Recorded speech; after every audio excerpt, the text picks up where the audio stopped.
우리가 지금 그 페르시아 시대를 배경으로 하는 에스더서를 계속해서 보고 있죠. 여기서 중요한 개념이 하나 있는데 왕의 법령이라는 겁니다. 왕의 명령서죠. 도장이 찍힌. 이것이 뭐냐 싶지만 그 당시에 이것을 바꿀 수 있는 사람이 아무도 없었습니다. 한번 도장이 찍히면 무조건 지켜야 됩니다. 왜 그랬냐면 왕은 곧 신입니다. 신이 실수할 수 있나요? 아무리 왕이 이거 이전에 썼던 법령이 잘못됐는데 좀 부족한데 라는 마음이 들어도 신이 자신의 말을 번복하는 것은 신이 아니기 때문에 악법이라 할지라도 그것을 지켜야 하는 것이 그 당시 문화였습니다. 채통이 서지 않는 거죠. 반드시 지키는 것이다 라고 오늘 아하수에로 왕도 이야기하고 있습니다. 바꿀 수 없다. 그런데 5절에서 우리가 읽지 않았지만 에스더가 왕에게 굉장히 무리한 것을 요구했었습니다. 우리 8장 5절을 함께 읽어보겠습니다. 시작. 이르되 왕이 만일 즐겨하시면 내가 왕의 목전에 은혜를 입었고 또 왕이 이 일을 좋게 여기시며 나를 좋게 보실진대 조서를 내리사 아각 사람 함므다다의 아들 하만이 왕의 각 지방에 있는 유다인을 진멸하려고 꾀하고 쓴 조서를 철회하소서. 사실 에스더도 알고 있었습니다. 하만이 지금 1월 13일에 왕의 도장을 가져다가 법령을 하나 만들었지 않습니까? 그 내용이 유다인을 12월 13일에 다 죽여라, 그 내용이었습니다. 죽음의 시간이 점점 다가오고 있지만 이것을 취소할 수가 없다는 겁니다. 그래서 지금 에스더가 취소해달라고 말하는 것 자체가 있을 수 없는 것을 부탁하는 것과 똑같다는 거죠. 지난주에 하만이 모르드게를 달아 죽이려고 했던 그 장 때에 오히려 그가 달려 죽었던 것을 보았습니다. 원수가 없어졌죠. 1월 13일 그 조서를 썼던 그 원수가 죽었습니다. 하지만 그 원수는 죽었어도 그가 왕의 도장 가지고 찍었던 12월 13일에 유다인은 다 죽어야 된다, 죽여라, 그 명령서는 유효하다는 겁니다. 꼼짝없이 다 죽게 생겼습니다. 그냥 시간은 계속 다가오고 있는 거죠. 여러분이라면, 이 아하수에로 왕이라면 에스더로부터 이거 좀 취소해 주시옵소서, 우리가 죽게 생겼습니다 라고 말하는 이 에스더를 위해서 어떤 지혜로 이 문제를 풀 수 있겠습니까? 여러분 어떻게 하시겠습니까? 사실 해결책이 없었습니다. 그러하기 때문에 이미 예전에 하만은 죽었었습니다. 하지만 시간이 얼마나 지난지는 정확히 알지 못하겠지만 적어도 한 달 정도가 지나서 오늘 본문에 사건이 있었다 보는데 그동안 아무것도 할 수가 없었다는 겁니다. 하만은 죽었지만 하만이 도장 찍었던 그 조서를 어찌할 수가 없었던 것이죠. 그래서 에스더가 다시 나서는 겁니다. 도와달라고. 여러분이 왕이라면 어떻게 하시겠습니까? 여기서 아하수에로 왕의 그 성격이 또 나와요. 이전에도 하만에게, 그 2인자 되었던 하만에게 인감 도장 다 맡기고 네가 알아서 해라 했던 것처럼 오늘 또 모르드게에게, 새롭게 2인자가 되었던 모르드게에게 인감 도장 맡기고 모르드게 네가 알아서 처리해, 이렇게 하는 것이죠. 그러니까 학자들이 이 상황을 보면서 뭐라고 이야기하냐면 아하수에로 왕은 기본적으로 책임을 좀 회피하는 사람이다, 이렇게 보죠. 어찌되었건 이제 모든 공은 모르드게에게 왔습니다. 그가 책임지고 새로운 조서를 쓸 수 있는 권한을 받은 거죠. 여러분이라면, 이 모르드게라면 뭐라고 조서를 쓰겠습니까? 앞전 그 법을 취소할 수 있게 하는 그 묘안이 여러분에게 있으십니까? 뭐가 있을까요? 고민하던 모르드게가 왕을 대신하여서 인감 도장 가지고 조서를 하나 쓰게 됩니다. 내용은 12월 13일에 하만이 쓴 앞전 그 왕의 명령에 따라서 사람들이 유다인을 공격해서 죽이고 재산을 빼앗을 수 있는데, 내가 새로운 조서를 내리는데 그 내용이 뭐냐면 유다인 여러분들은 그렇게 여러분을 공격하는 사람들에게 자기 방어할 수 있습니다. 그 내용이었습니다. 그러니까 여러분들을 죽이려고 하는 사람들이 몰려왔을 때 이전 법령에 따르면 꼼짝없이 죽어야 하는데 여러분 스스로 방어할 수 있도록 새로운 법을 내립니다. 그겁니다. 그러니까 정당방위할 수 있다는 것이죠. 그리고 덧붙여서 어떤 내용이 추가되었냐면 공격하는 사람의 가족도 죽여도 됩니다. 그리고 공격하는 사람들의 재산도 빼앗아도 됩니다. 라고 모르드게가 새로운 법령을 내렸다는 겁니다. 잘 기억할 것이 이 법령의 주요한 내용은 정당방위입니다. 공격받으면 방어하라는 겁니다. 나를 괴롭히는 사람이 있으면 그날에 방어하라는 것이죠. 방어에 대한 조서였습니다. 사실 이 두 조서가 상충되죠. 앞전 왕의 명령은 죽여라. 두 번째 왕의 명령은 죽이려고 하면 방어해라. 그 내용이었습니다. 이 조서를 쓴 시기가 정확히 나오는데 3월 23일이었습니다. 그러니까 1월 13일에 유다인을 죽이는 조서가 내려갔고 그로부터 2달이 좀 더 지난 이후에 3월 23일에 정당방위는 가능하다, 허락한다, 이 내용이 쓰여졌다는 겁니다.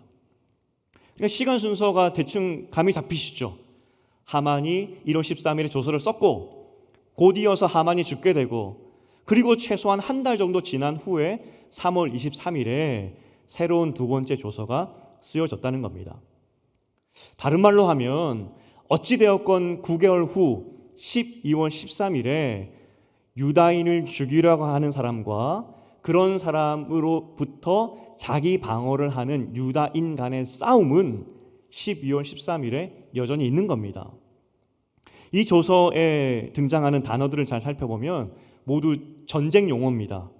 친다는 것, 죽인다는 것, 도륙하고 진멸, 대적, 원수, 갚음, 모든 용어가 전쟁 용어입니다. 그러니까 12월 13일에 페르시아 전역에 유다인이 있는 곳이라면 전쟁이 일어난다는 겁니다. 죽이려고 하는 사람, 그리고 그 죽이려고 하는 사람들로부터 자신을 보호하려는 유다인, 이렇게 12월 13일에는 전쟁이 있다는 것이죠.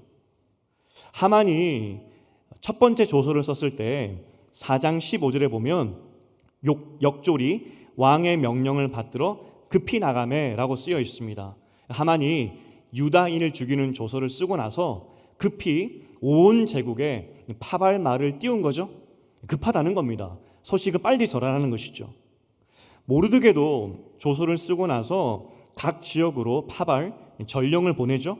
10절에 보니까 준말을 타는 자들을 보냈고 또 14절에 보면 왕의 어명이 매우 급함에 욕졸이 왕의 일에 쓰는 준말을 타고 빨리 나가고 라고 되어 있습니다.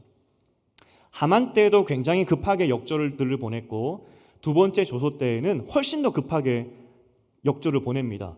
왕이 타는 말, 왕의 소식을 전하는 그 역졸들을 통해서 더 급히 이 소식을 온 페르시아에 전하게 만들죠. 모르드게가 왜 왕의 말을 타고 왕의 전령들에게 이 소식을 전하게 했을까요? 이건 생명을 건 싸움이기 때문입니다. 9개월 후면 온 페르시아는 전쟁이 일어나게 됩니다. 두 세력 간에 생명 걸고.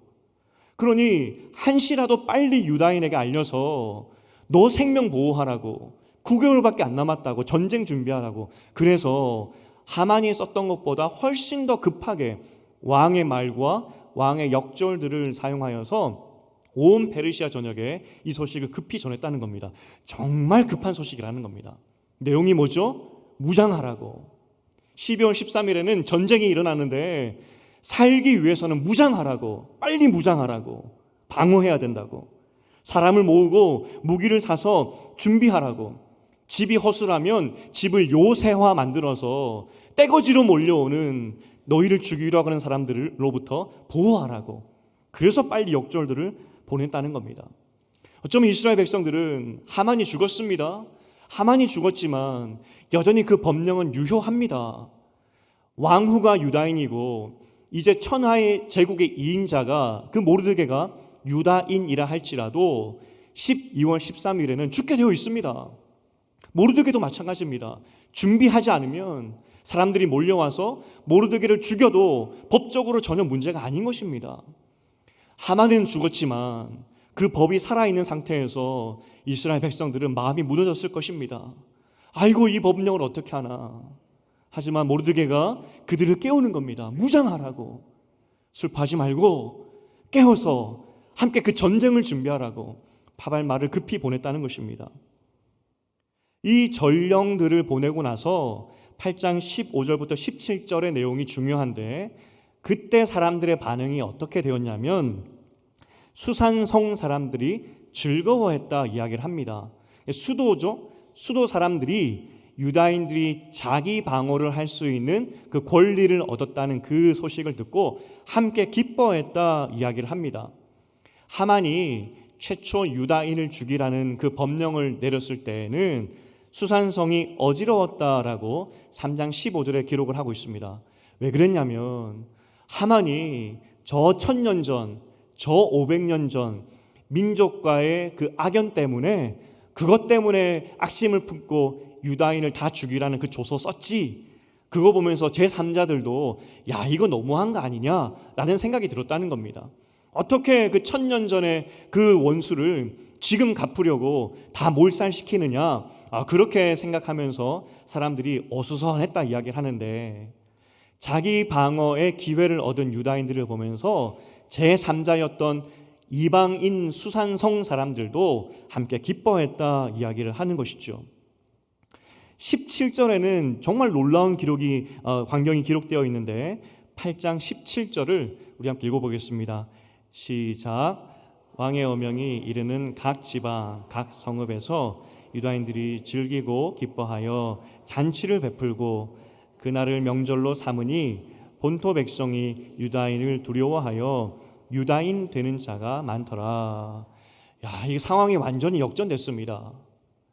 페르시아 7대 가문이 떡하니 버티고 있었지만 이제 이 유다인 자손들이 거기에 견주어도 손색이 없을 만큼 완전히 높임 받았다는 겁니다.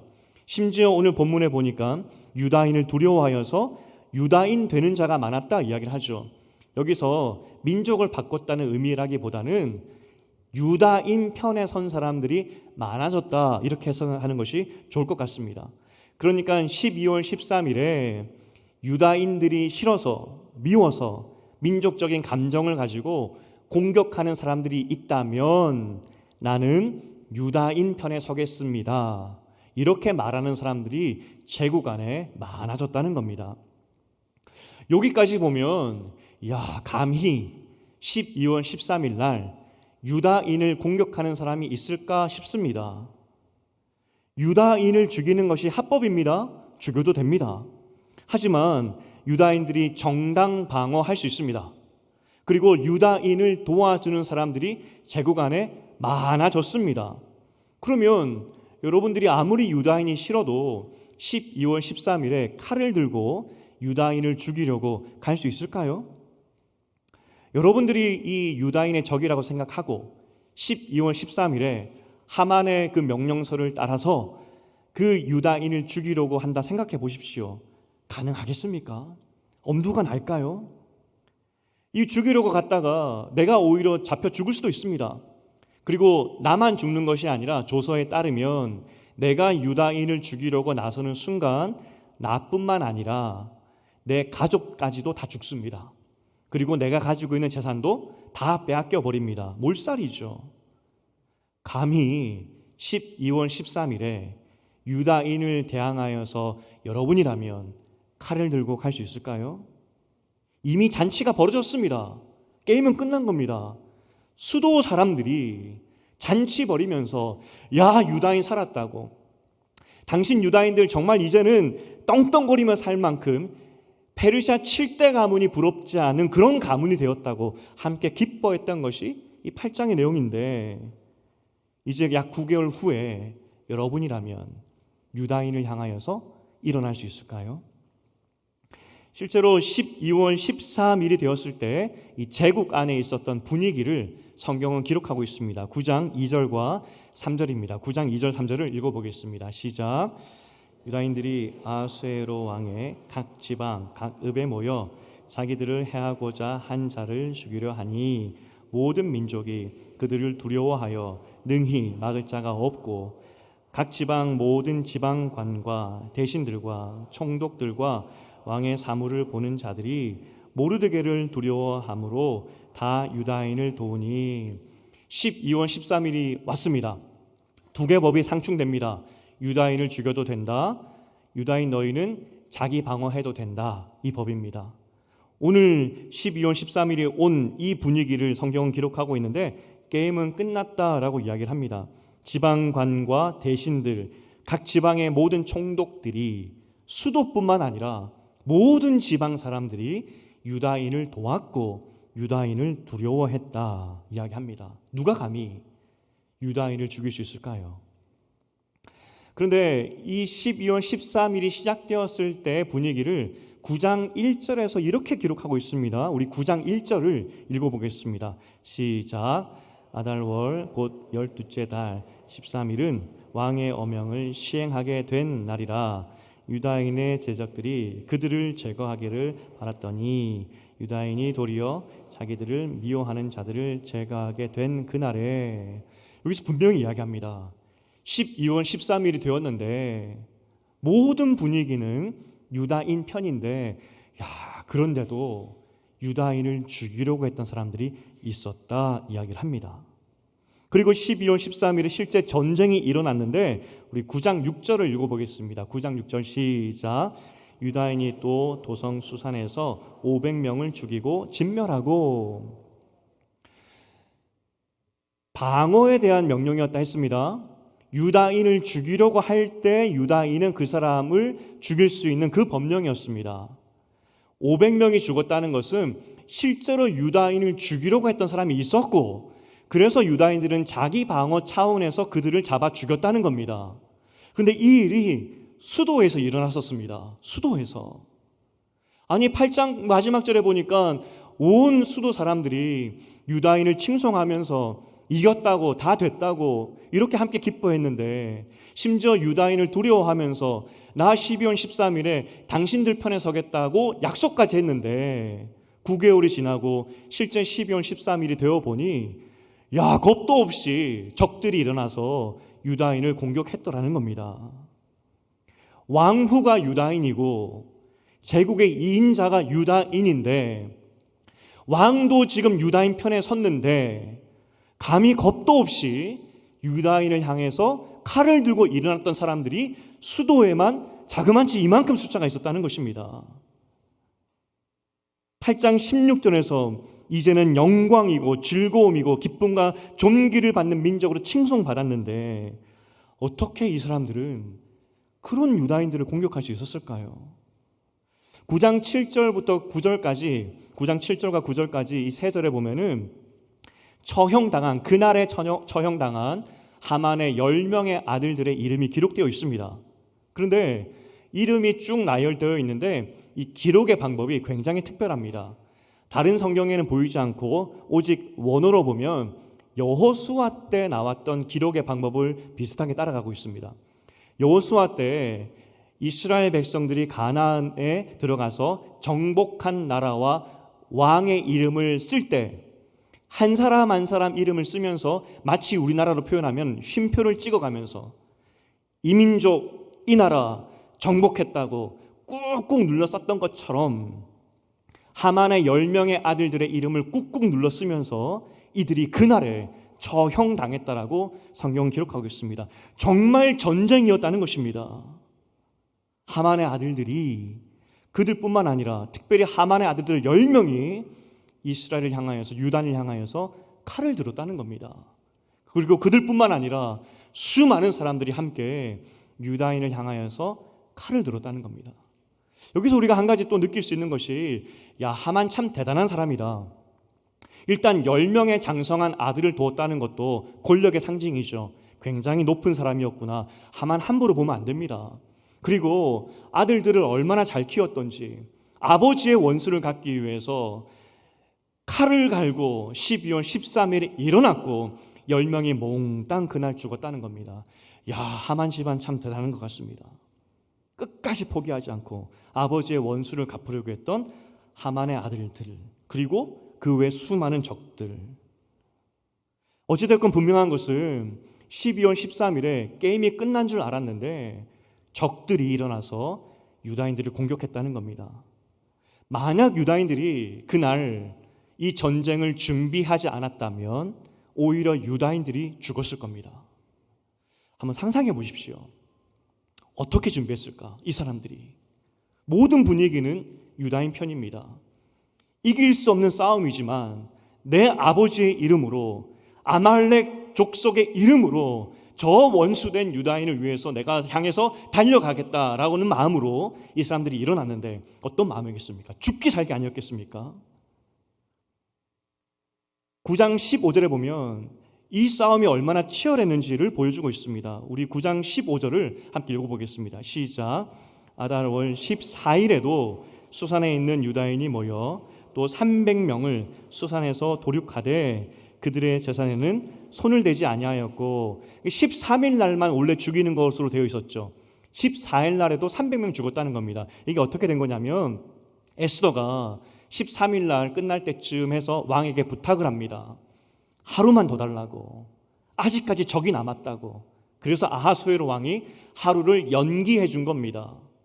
이 싸움이 얼마나 치열했던지 13일에도 500명 죽였는데 하루 연기된 이 상황 가운데 300명을 더 죽였다는 것입니다. 성경은 800명이 죽었다고 기록을 하는데 그러면 수도에만 이 정도면 그러면 제국 전체는 어떻게 됐을까? 9장 16절을 함께 읽어보겠습니다. 9장 16절, 9장 시작. 왕의 각 지방에 있는 다른 유다인들이 모여 스스로 생명을 보호하여 대적들에게서 벗어나며 자기들을 미워하는 자 7만 5천 명을 도륙하되 그들의 재산에는 손을 대지 아니하였더라. 수도에서 800명이 죽었다면 온 제국을 통틀어서 조사를 해보니까 7만 5천 명을 그날에 죽였다 이야기를 합니다. 다시 한번 말씀드립니다. 이 전쟁은 유다인 측 쪽에서 방어 전쟁입니다. 그러니까 몇 명이 되었을지 정확히 모르지만 어쨌든 수만 명이 이스라엘을 죽이려고 했고 유다인을 죽이려고 했고 결국 도합, 가족까지 포함하여서 7만 5천 명이 그날 죽게 되었다는 겁니다. 여러분 만약 유다인들이 8장 마지막 절에서 이 조서가 쓰여진 3월 23일 날 다 이겼다, 우리는 이겼다 하며 그들이 잔치의 기쁨에 빠져 있었다면 9개월 이후에 12월 13일 날 유다 사람들은 어떻게 되었겠습니까? 만약 유다인들이 3월 23일에 그 기쁨에 취해서 아무 준비도 하지 않았다면 12월 13일 날 오히려 유다인들은 다 죽었을 겁니다. 적들은 이를 갈고 12월 13일을 준비했는데 만약 유다인들이 준비하지 않았다면 오히려 유다인들이 도륙당했겠죠. 여러분 상상해 보십시오. 여론은 유다 편입니다. 이 적들이 얼마나 치열하게 준비했을지. 제가 적이었다면 유다인들의 그 동태를 면밀히 살폈을 것 같습니다. 9개월 동안 정탐하면서 그리고 동네 사람들 쫓아다니면서 12월 13일에 내가 저 유다인 죽일 텐데 내 편이 되지 않는다면 차라리 중립은 지켜달라고 그렇게 빌지 않았을까요? 무기도 사서 모았을 것 같습니다. 그리고 훈련도 열심히 했을 것 같습니다. 갑옷도 준비하고 어떻게 하면 유다인과 싸워서 이길까 총검술을 연습했을 것이 이 적들의 모습 아니겠습니까? 슬프지만 우크라이나와 러시아가 전쟁 중에 있습니다. 전쟁 초기에 우리가 함께 슬퍼했던 것이 이 가족들을 놔두고 참전하게 되는 남성들 그리고 그 아버지나 아들들의 모습을 보면서 오열하는 가족들을 보면서 마음이 참 아팠습니다. 12월 13일 날 결전을 앞두고 이 유다인을 죽이러 가는 이 적들의 모습이 이러하지 않았겠습니까? 가면 못 돌아올 수 있으니까. 아마 그날 아침에는 엉엉 울면서 승리를 함께 기원하며 그렇게 보내지 않았겠습니까? 이 적들의 눈빛을 보십시오. 그냥 간 것이 아니라 이기지 못할 싸움이지만 내가 목숨 걸고 가겠다 하는 이 적들의 눈빛을 한번 상상해 보라고요. 이게 그날 있었던 아침의 이야기라는 겁니다. 성도님들께서 몇 분이 이렇게 질문하셨어요. 하만이 유다인들을 죽이기 위해서 이 날짜를 뽑을 때 제비 뽑지 않습니까? 점쟁이를 불러다가 점을 봤습니다. 점 본 결과가 12월 13일에 죽여라. 이게 점괘였습니다. 그래서 사실 이 점괘이긴 하지만 에스더의 모든 이야기는 그 이면에서 하나님의 섭리가 있었다. 그렇게 말씀드렸습니다. 그러하기 때문에 12월 13일도 우연처럼 점괘로 나온 것 같지만 하나님이 12월 13일을 뽑게 하신 거겠죠. 그러면 왜 하필 12월 13일을 뽑게 하셨을까? 9월도 아니고 8월도 아니고 왜 하필? 이 질문을 하시더라고요. 하나님이 왜 12월 13일을 뽑게 하셨을까? 다른 의미가 아닙니다.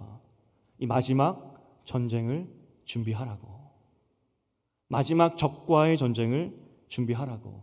하만이 죽은 것으로 끝난 것이 아니라 여전히 하나님 백성을 노리는 적들이 있는데 9개월 동안 그 적을 맞아 싸울 준비를 하라고. 그 기간을 하나님께서 이스라엘에게 주신 것이죠.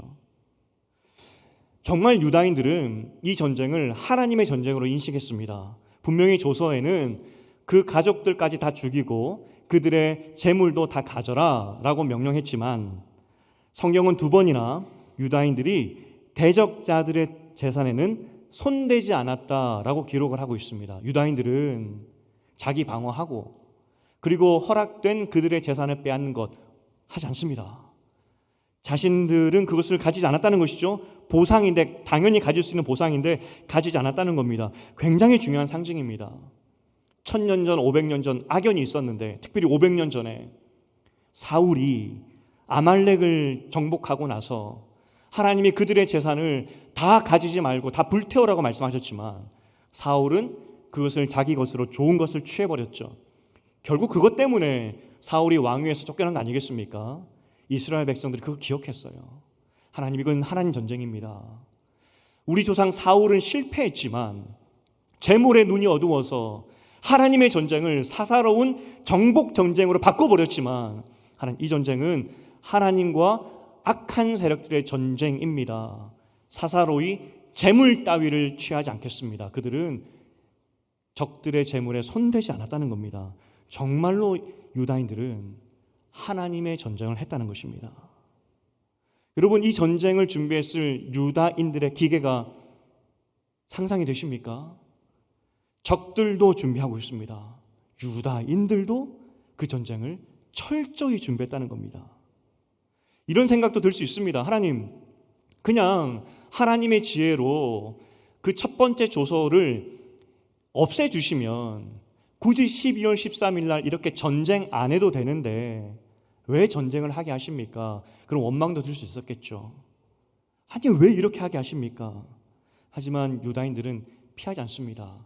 하나님의 전쟁에 기쁨으로 기꺼이 참전했다는 겁니다. 그리고 9개월 동안 열심히 준비했다는 겁니다. 여기서 중요한 교훈이 2가지가 있는데, 첫 번째는 믿는 자들의 영적인 싸움을 에스더서가 정확히 보여주고 있습니다. 분명 적들은 진 전쟁입니다. 모든 여론도 그렇고 이길 수가 없습니다. 하지만 무슨 배짱인지 모르겠지만 끝까지 하나님 백성들을 공격하려 하는 것이 이들의 마음이라는 겁니다. 사단이 그렇죠. 이미 십자가를 통해서 그들은 완전 패배를 했지만 지금도 우는 사자처럼 하나님 백성들을 움키기 위해서 으르렁거리고 있다는 것이 성경의 말씀입니다. 포기하지 않는다는 겁니다. 끝까지 하나님을 대적한다는 것이죠. 이게 하나님 백성들이 싸우고 있는 영적인 싸움이라는 겁니다. 2번째는 그러하기 때문에 이 싸움을 우리는 준비해야 된다는 겁니다. 만약 이스라엘 백성들이, 이 유다인들이 3월 23일 날 모르드게가 이 조서를 쓰는 날에 잔치의 기쁨에 빠져 있었다면, 그래서 9개월 동안 아무것도 하지 않고 기쁨으로 그냥 살고 있었다면 12월 13일에 다 죽었을 겁니다. 우리는 하나님의 전쟁에 부름받은 사람이라는 것을 기억해야 된다는 겁니다.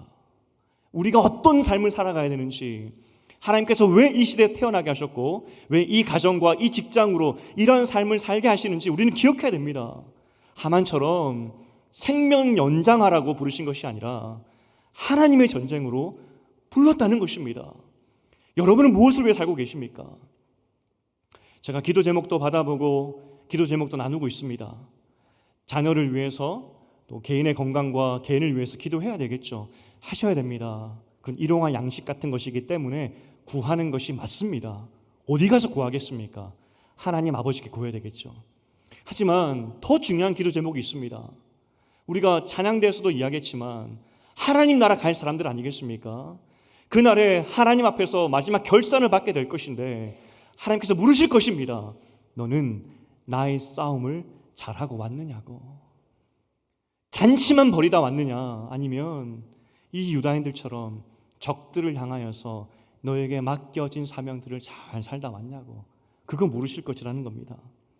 여러분들은 그 최후 승리의 날에 오늘 이스라엘이 기뻐하면서 800명의 적들을 죽이면서 기뻐했듯이 이런 기쁨 가운데 있으시겠습니까? 아니면 하만처럼 생명 연장만 구하다가 결국 적들에게 삼키는 그런 인생을 사시겠습니까?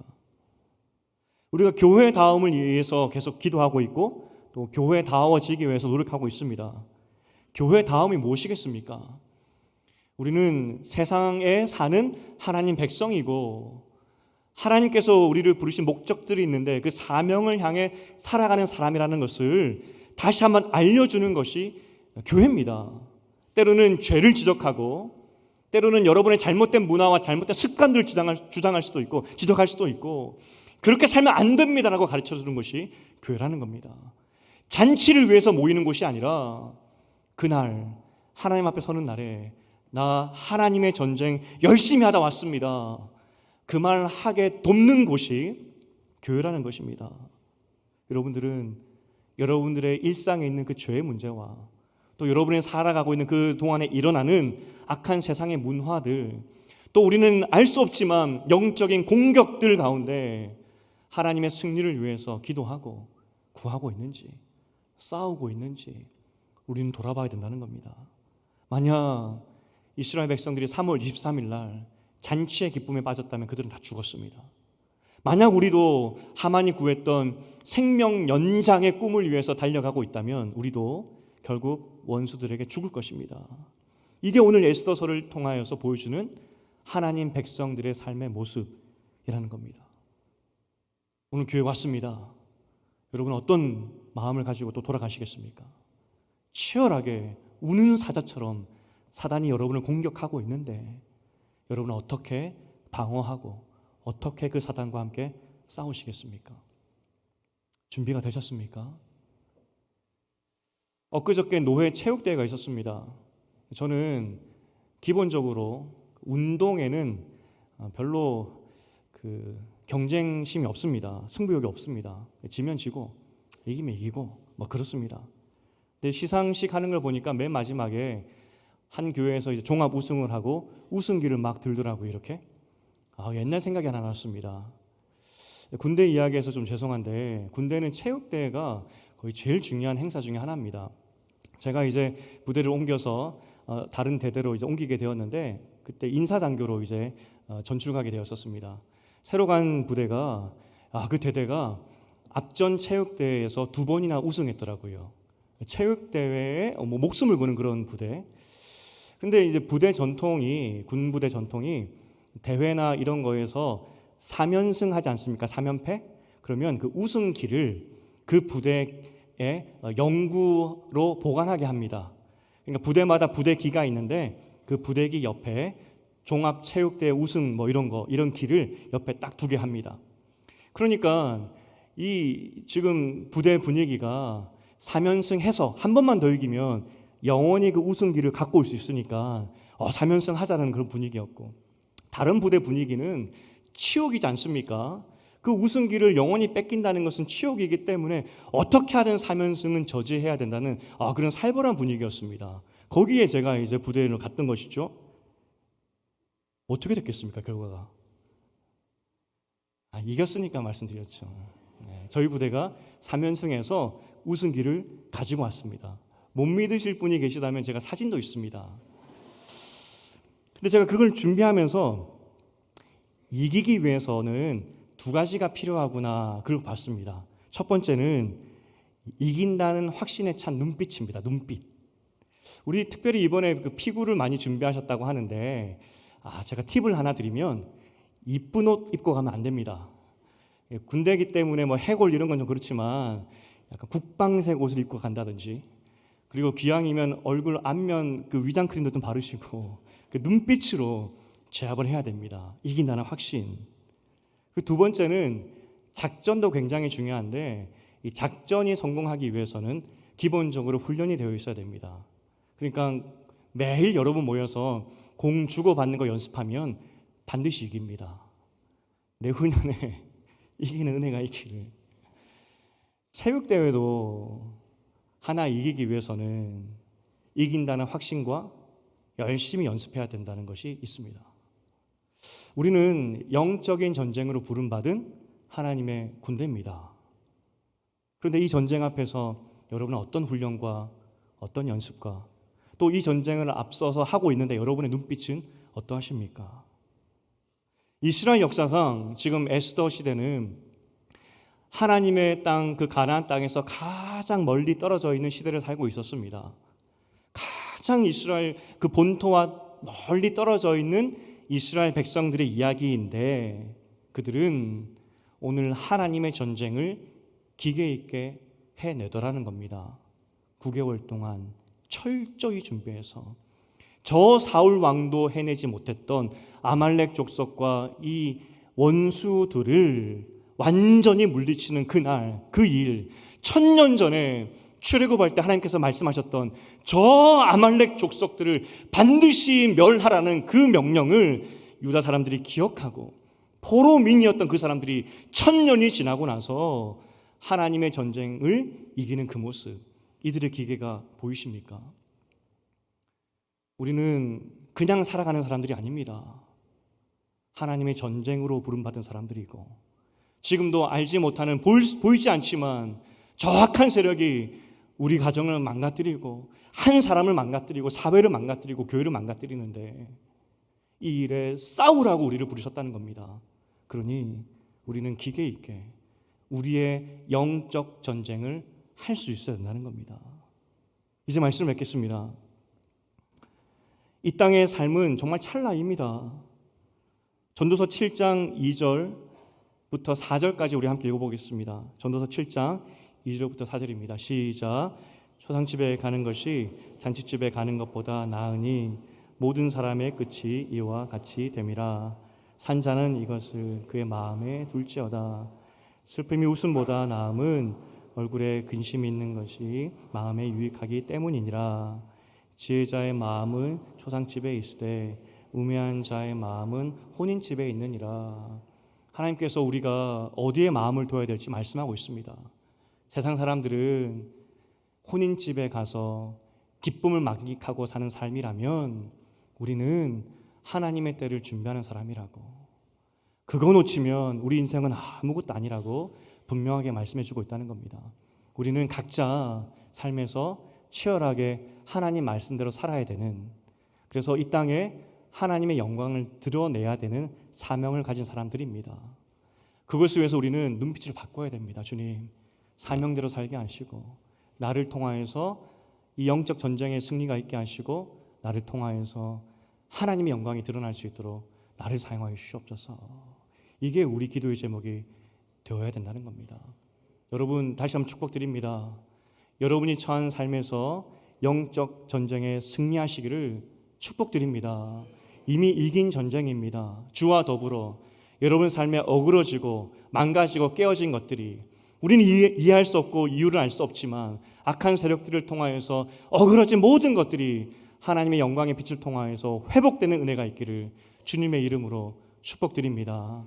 우리 150장 찬양 드릴 텐데 갈보리산 위에 그 십자가만 바라보겠습니다. 그리고 최후 그날까지 십자가의 길을 따라가겠습니다. 우리 다 함께 일어나서 150장 1절, 3절, 4절 함께 찬양하시겠습니다.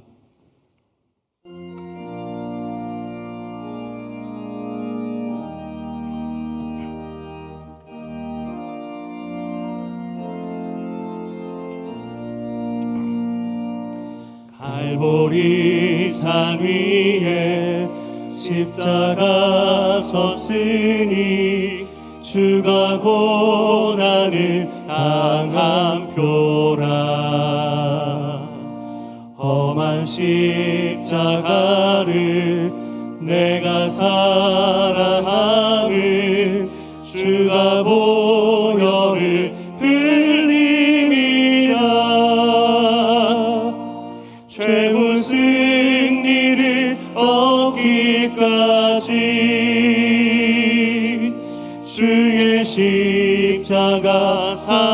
살아나리.